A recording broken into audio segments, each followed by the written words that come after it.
bem-vindos e bem-vindas a mais um Seu Direito. Hoje estaremos discutindo os direitos do homem do campo e receberemos o deputado Doriel Barros, que atua fortemente na temática, e Silvana Fonseca, que é conselheira da nossa OAB, além de membro da diretoria da ATP. Doriel, Silvana, muito obrigada pela presença de vocês, é um prazer recebê-los aqui no Seu Direito. Pois é, esse é um tema, eu acho que de interesse de todos nós, afinal, de alguma maneira chega à nossa mesa todos os trabalhos e frutos aí do homem do campo. Então, eu gostaria, deputado, que o senhor falasse um pouquinho de como o senhor voltou o seu olhar e atenção a essa problemática da agricultura familiar e dos direitos do homem do campo. Pois não, cumprimentar você, Isabela, doutora Silvana, prazer estar aqui com vocês. Eu sou um trabalhador rural, um agricultor familiar, e tenho muito orgulho de ser o segundo na história do parlamento pernambucano a ser eleito trabalhador rural. O primeiro foi o deputado estadual Manuel Santos.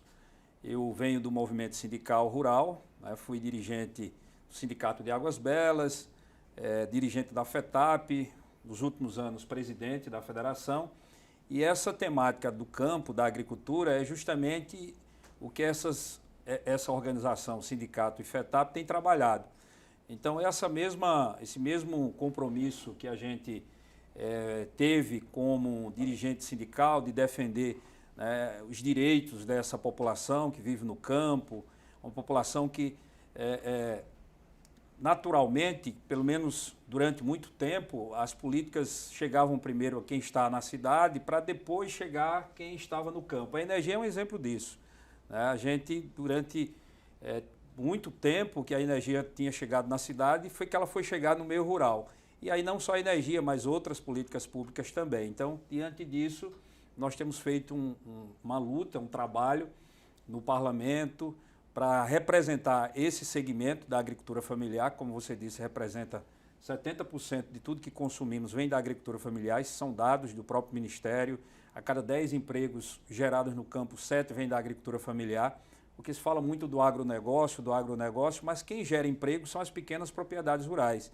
Então, é esse segmento que aqui em Pernambuco representa 270 mil estabelecimentos rurais, que nós, lá no parlamento, a gente faz a defesa desses trabalhadores e trabalhadoras, sem contar também com os trabalhadores da palha da cana, que a gente chama, da palha da cana e do Vale do São Francisco, quem trabalha na uva e aqui na Zona da Mata, os trabalhadores assalariados. Então, é esse segmento que o nosso mandato representa na Assembleia.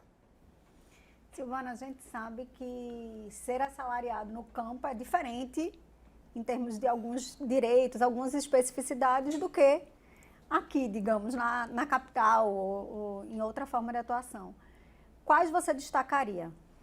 Isabela, querida, obrigada pelo convite. Agradeço aí a oportunidade de aprender um pouco mais aqui com o deputado, com esse espaço que é muito importante de levar conhecimento, né, levar cidadania aos trabalhadores do campo, principalmente, que são bem sacrificados, e também o conhecimento, às vezes, tarda um pouco, né, esse olhar social. Em relação aos direitos trabalhistas, eles, com a Constituição de 88, eles foram equiparados inicialmente, né, lá no artigo 7º, ele traz os direitos dos urbanos e rurais. Foi um grande avanço, uma grande conquista, porque até então a gente sabe que havia uma grande disparidade, uma grande diferença de olhar do homem do campo para o homem da cidade. Então, se a gente falar de salários, a princípio tem que se manter um mínimo, que seria o salário mínimo, né? Obviamente que tem categorias que tem os sindicatos, né, que lutam por melhorias da categoria. Em relação a salário, eu pontuaria esse ponto.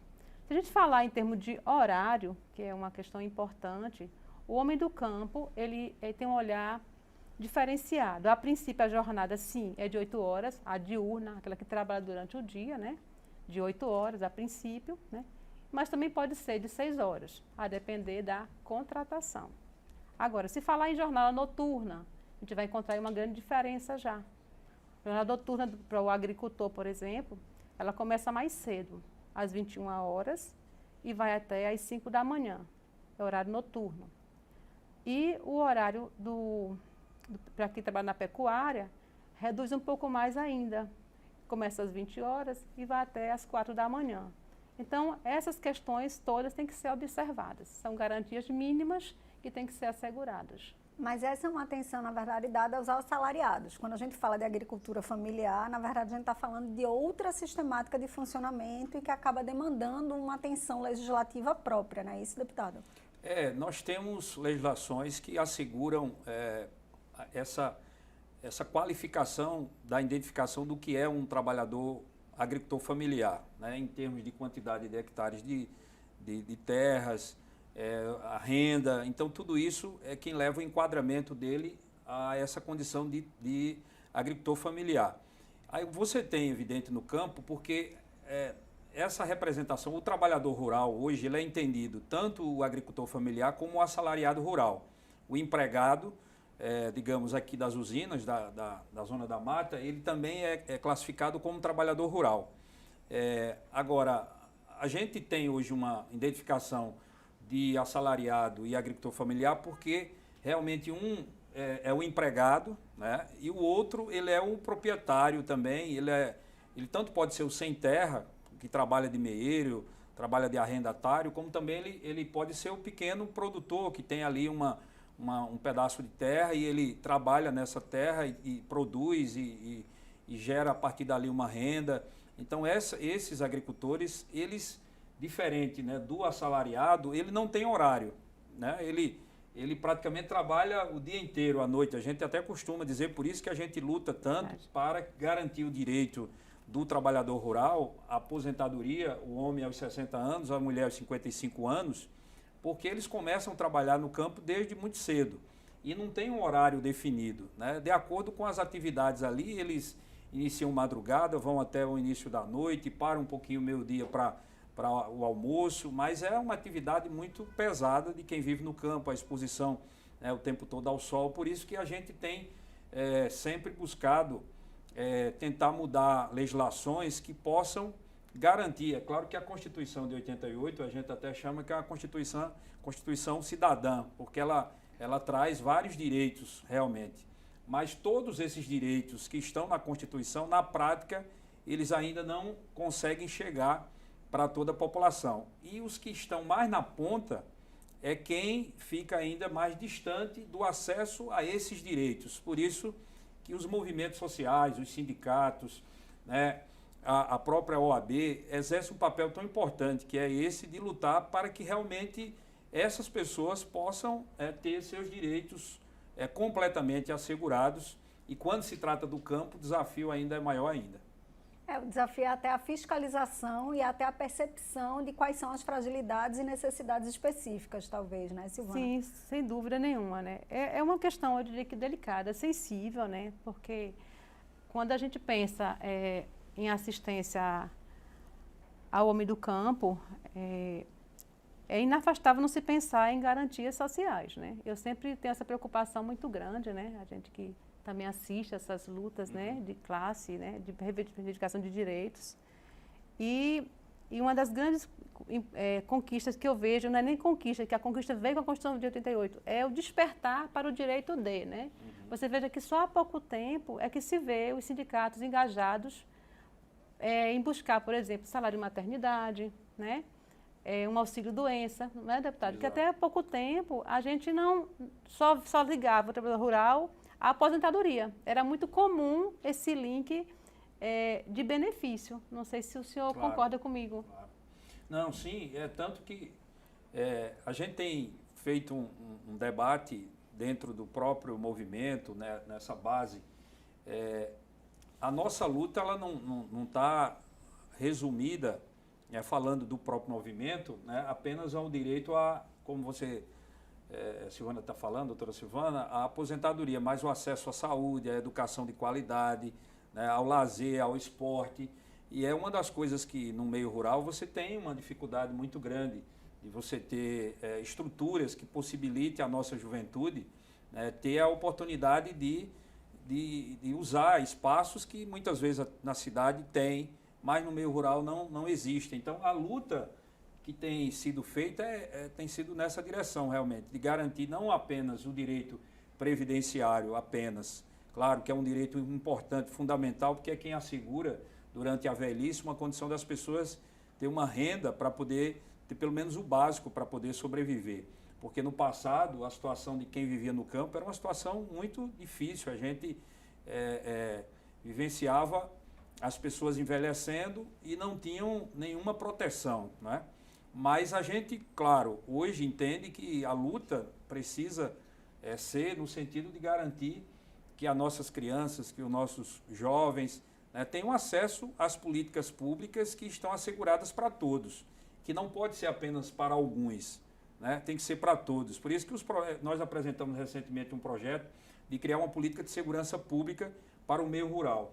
Porque se você perguntar ao governo do estado se ele tem dados sobre as ocorrências que existem no meio rural, roubos, assaltos ou qualquer outro tipo de situação, como não há registro, fica muito distante a delegacia, as pessoas não vão para a cidade, então não há um mapa que possa mostrar qual é o índice de criminalidade que existe no meio rural. Nós, inclusive, apresentamos um projeto, doutora, justamente para a gente poder fazer com que o Estado crie instrumentos que possibilitem a delegacia virtual, né, outros instrumentos para aproximar esses órgãos do Estado de onde as pessoas estão, aonde as pessoas estão. Então, acho que é uma ação e outras que a gente tem pautado, como, por exemplo, eu conversava agora recentemente com a doutora, antes da gente entrar aqui ao vivo, sobre a habilitação gratuita para o agricultor familiar. É uma forma de garantir a cidadania para ele. Na zona rural, no sítio, na cidade do interior, as pessoas vão para a cidade pelas varedas, como a gente chama, com medo de ir pela BR, porque para não tomar sua moto, não tem habilitação. E a gente apresentou um projeto para criar essa habilitação gratuita para o trabalhador rural, uma forma de evitar acidentes. O Estado gasta milhões com acidentes, principalmente de motos no estado de Pernambuco. Então, são projetos e proposições que nós temos apresentado com o objetivo de justamente garantir uma condição de vida para essas pessoas que vivem no campo, né, onde o Estado precisa se fazer presente. E a doutora falava também agora há pouco da energia rural, que é uma das coisas que a gente também está trabalhando, né? É interessante, é importante. Eu acho que quando a gente leva a cidadania, a gente traz consciência de direitos, né? Isso é um despertar que vem junto, né? E a gente sabe que é por essa ausência estatal, por vezes, né? E eu lhe parabenizo, apesar de só conhecê-lo hoje, mas fico encantada com a sua atitude, porque realmente alguém tem que olhar para essa população, né? E o que acontece? Se não, vai permanecer o que se vê até hoje, que são, infelizmente, ainda se encontra o trabalho escravo, por exemplo. Quando o Estado se ausenta, não é? Alguém toma conta desse espaço, né?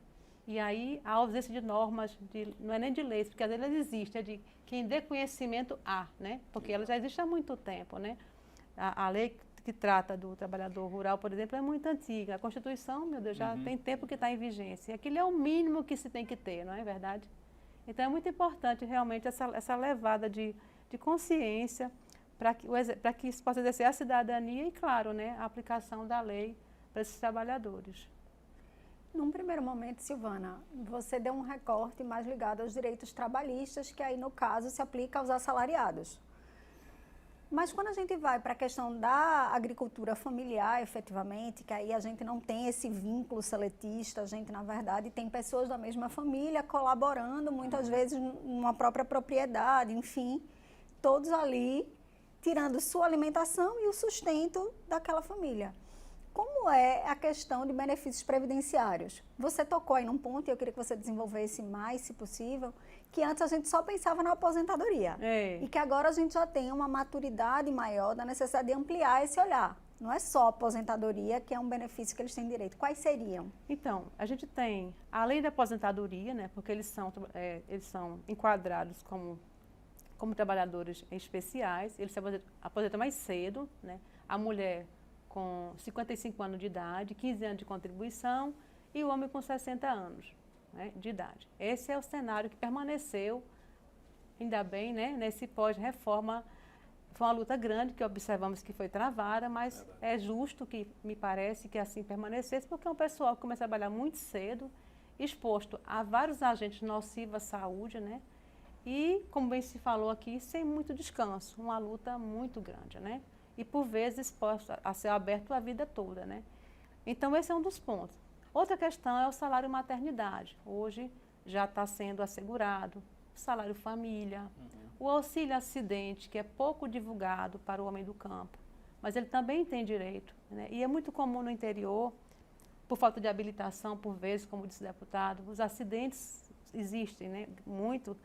E o auxílio acidente é uma garantia também previdenciária para aquele trabalhador que ele tem um acidente de qualquer natureza ou do trabalho, ele fica com sequela parcial, ou seja, eu não tenho que estar incapacitado totalmente, eu posso ter uma capacidade parcial, permanente para o trabalho.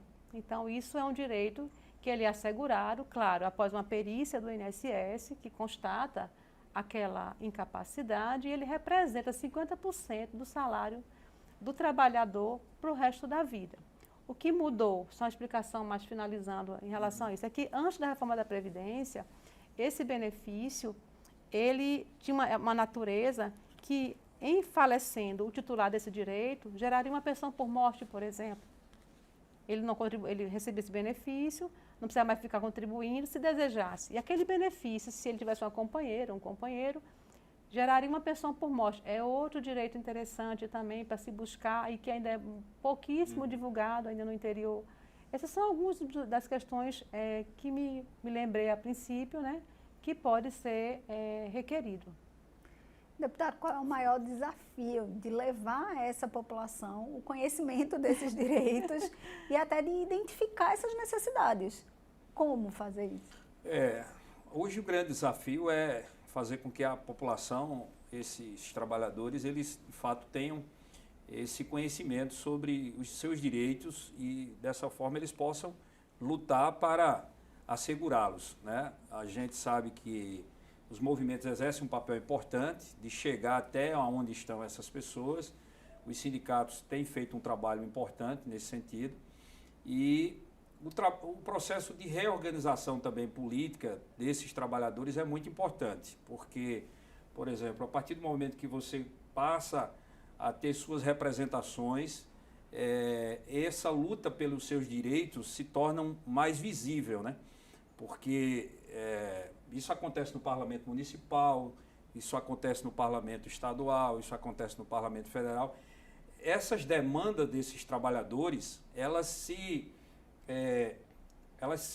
colocam de maneira mais forte quando você tem nesses espaços pessoas que vivenciaram ou que têm uma relação direta com as demandas desse público. Então, o que eu tenho percebido, e quando já estava na direção da FETAP, a gente tinha, de fato, essa leitura de que era importante. Por isso que hoje o movimento sindical também tem trabalhado muito fortemente o processo de conscientização política desses trabalhadores. Porque dessa forma você consegue fazer escolhas e eleger pessoas que estejam comprometidas em defender os seus direitos, aquilo que de fato é importante para melhorar a sua qualidade de vida. Então acho que juntando a organização dos trabalhadores com o processo de conscientização política, eu acredito que esse é o caminho para a gente poder garantir todos esses direitos para essa população. Ou seja, em síntese, educação. E a questão da educação do campo, esse é um dos grandes desafios que também hoje é tratado, porque a educação ela não considera na sua grade curricular essa questão do meio onde as pessoas vivem, né? Então você está lá na comunidade, mas muitas vezes os filhos dos trabalhadores não conseguem absorver aquela atividade como algo importante e aí vão embora para cidades grandes, achando que a agricultura não fornece a possibilidade dele se desenvolver ali. Então, falta também uma política de educação que possa identificar e colocar as potencialidades que existem na agricultura familiar para a gente cada vez mais ter condições de defender e de apoiar, né, esse segmento. Eu acredito que esse é também um dos desafios que a gente tem muito grande. É que vai ficar maior com o novo currículo da educação, enfim, do ensino médio, que ele vem ainda mais uniformizado, né?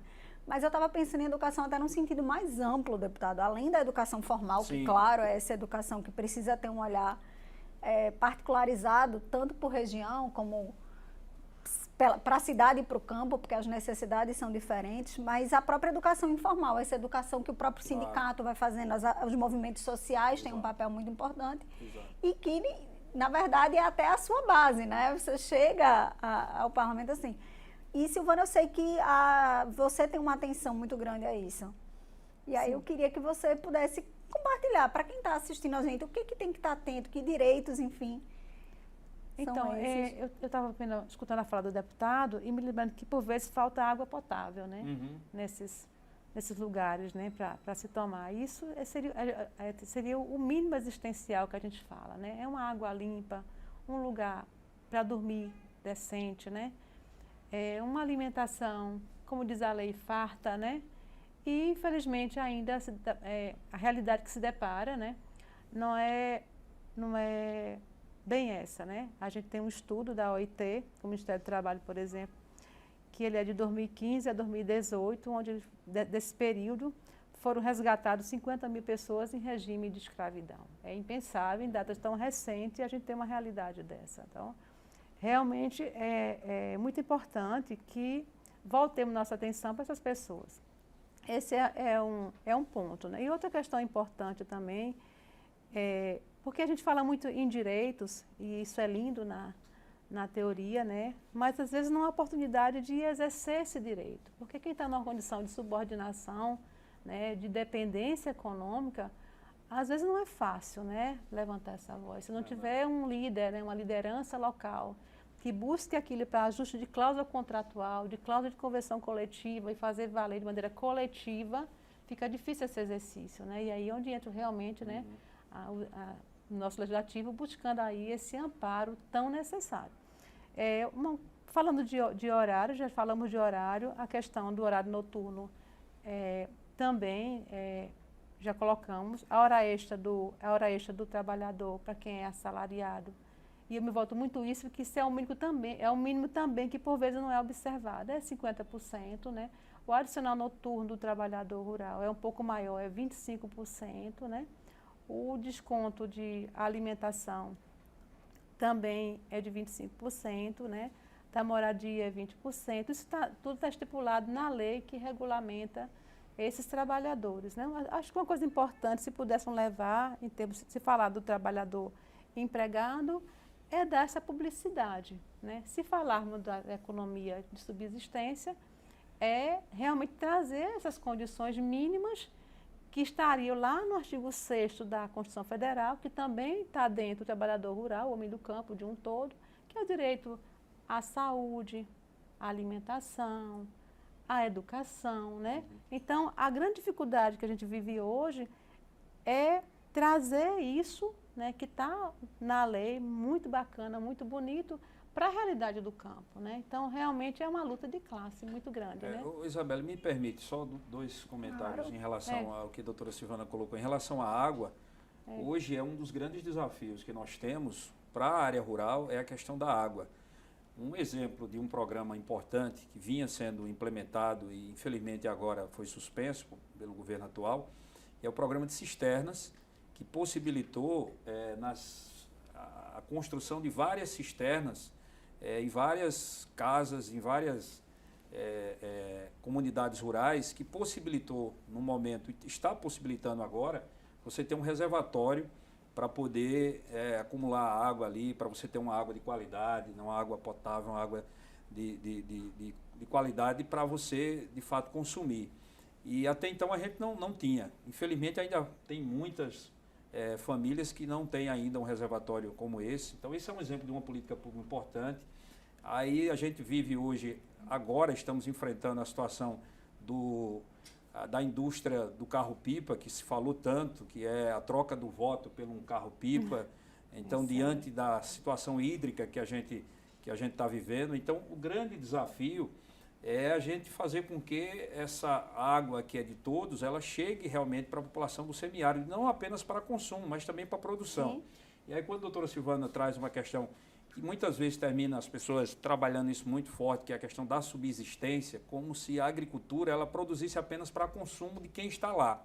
Mas ela tem uma oferta de mercado enorme. Né? Se o Brasil, praticamente, por exemplo, hoje a gente não tivesse a agricultura familiar, o Brasil entraria em colapso, porque os grandes produtores de soja, de trigo, né, de milho, estão vendendo para fora do país.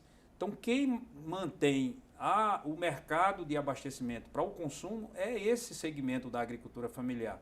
E que muitas vezes, ou que hoje principalmente, né, não tem da parte do Estado, do governo brasileiro, esse reconhecimento da sua importância. O governo não sabe o que é a agricultura familiar. Acha que... Esse é o problema, na verdade, do homem da cidade pensando o homem do campo. Não vai funcionar, porque ele não vai entender quais são as dificuldades, quais são as necessidades. Por isso que é importante que o homem do campo tenha voz e vez no parlamento, para que possa efetivamente falar suas suas demandas e as suas necessidades, perfeitamente. De tudo que a gente está falando, o que fica claro é como é preocupante num país de uma dimensão continental como o nosso, a gente vê a desmobilização de direitos sociais, a gente vê o enfraquecimento dos sindicatos, a gente vê, na verdade, um retrocesso em diversos projetos, como o de Cisterna. A criminalização dos sem terras, porque a Constituição de 88, né, doutora, assegura que a propriedade que não esteja cumprindo a sua função social deve ser destinada para fins de reforma agrária.